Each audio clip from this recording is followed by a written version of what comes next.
Abang dah lambat ni. Tolong tengokkan anak-anak kita. Ya, bang.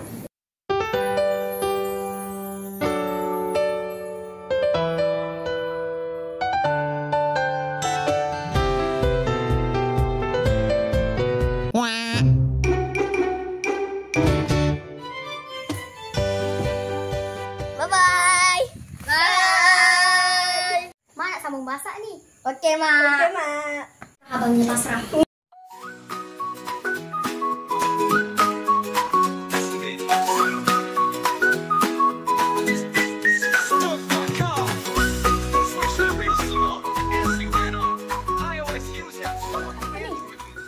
Apa ni? Mama sakit, tolong.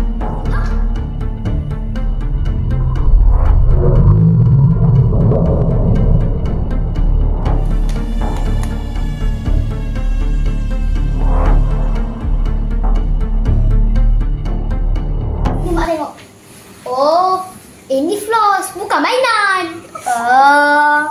Assalamualaikum. Hai, saya Dr. Ana.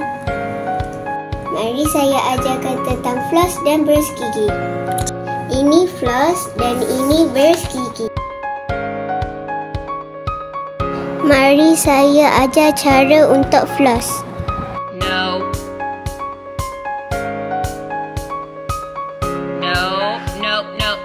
No. Exactly. Floss, beras gigi pun sangat penting. Kita perlu menggosok gigi sekurang-kurangnya 2 kali sehari. Jom semua jagalah kesihatan gigi. #2 minit 2 kali sehari. Jom kita menyanyi.